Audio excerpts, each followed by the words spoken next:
India's entry into MTCR. By mid-2016, India joined one of the four coveted weapons and weapons technology control regime, the Missile Technology Control Regime or MTCR. The development came close on the heels of the denial of India's bid to join Nuclear Supplier Group or NSG, and was hence unnoticed by many. The development is significant from many perspectives. Primary of them are the geopolitical significance and the access to weapons technology by India.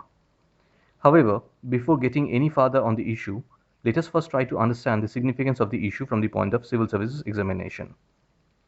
Significance of the issue. The issue is significant from the point of both preliminary examination and mains examination. As for preliminary examination, the factual aspects related with the issue, such as the four major groupings, the member countries associated, the terms and conditions prescribed by these groupings, and the benefits India may gain out of joining these groups, are of paramount significance. Whereas, for mains examination, the geopolitical significance, etc., becomes important. By the way, before going any further, let us try to understand what is MTCR. What is Missile Technology Control Regime or MTCR? MTCR, as is said, a multilateral weapons and weapons technology export control regime. It is an informal and voluntary partnership among 35 countries to prevent the proliferation of missile and unmanned aerial vehicle technology capable of carrying above 500 kg payload for more than 300 kilometers. Established in 1987 by the G7 countries, it was created in order to curb the spread of unmanned delivery systems for nuclear weapons, specifically delivery systems that could carry a payload of 500 kg for a distance of 300 km. At the annual meeting in Oslo in June-July 1992, it was agreed to expand the scope of the MTCR to include the non-proliferation of unmanned aerial vehicles for all weapons of mass destruction. Prohibited materials are divided into two categories, as outlined in the MTCR Equipment, Software and Technology Annex, such as Category 1, which includes complete missiles and rockets, major subsystems, and production facilities. Whereas specialized materials, technologies, propellants, and subcomponents for missiles and rocket comprise Category 2. Since its establishment, the MTCR has been successful in helping to slow or stop several ballistic missile programs. According to various independent weapons watchdogs, Argentina, Egypt, and Iraq abandoned their joint Condor II ballistic missile program. Brazil, South Africa, and Taiwan also shelved or eliminated missile or space launch vehicle programs.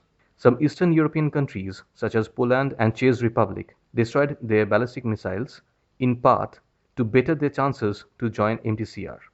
In October 1994, in order to make the enforcement of MTCR guidelines more uniform, the member states established a no undercut policy, meaning if one member denies the sale of some technology to another country, then all members must adhere. The regime has its limitations. Countries within the MTCR have been known to violate the rules clandestinely. Additionally, in 2002, the MTCR was supplemented by the International Code of Conduct Against Ballistic Missile Proliferation, or ICOC, also known as the Hague Code of Conduct, which calls for restraints and care in the proliferation of ballistic missile systems capable of delivering weapons of mass destruction, and has 119 members, thus working parallel to the MTCR with less specific restrictions but with a greater membership. India and MTCR. The process to join this grouping was initiated as early as 2004. However, by October 2015, the wide-ranging support that India garnered ensured its entry to the group. Finally, in June 2016, India was admitted as a member country to the grouping. However, one needs to keep in mind that inclusion of India as a member of MTCR does not mean that India will directly gain access to the high-end missiles or UAV technologies. It's not as straight or as simple as that. However, India will be aligning its export controls as per the MTCR guidelines, which may make easier for other MTCR members to justify transferring sensitive technology to India because there is a lesser risk of further proliferation. This change will enable India to fast-track its projects which often stuck up due to critical technologies. India's space program will be one of the major beneficiaries. Since long, India's pursuit of Russian cryogenic engine technology was blocked by the MTCR. However, due to MTCR membership, it is more likely than before for India to acquire this technology.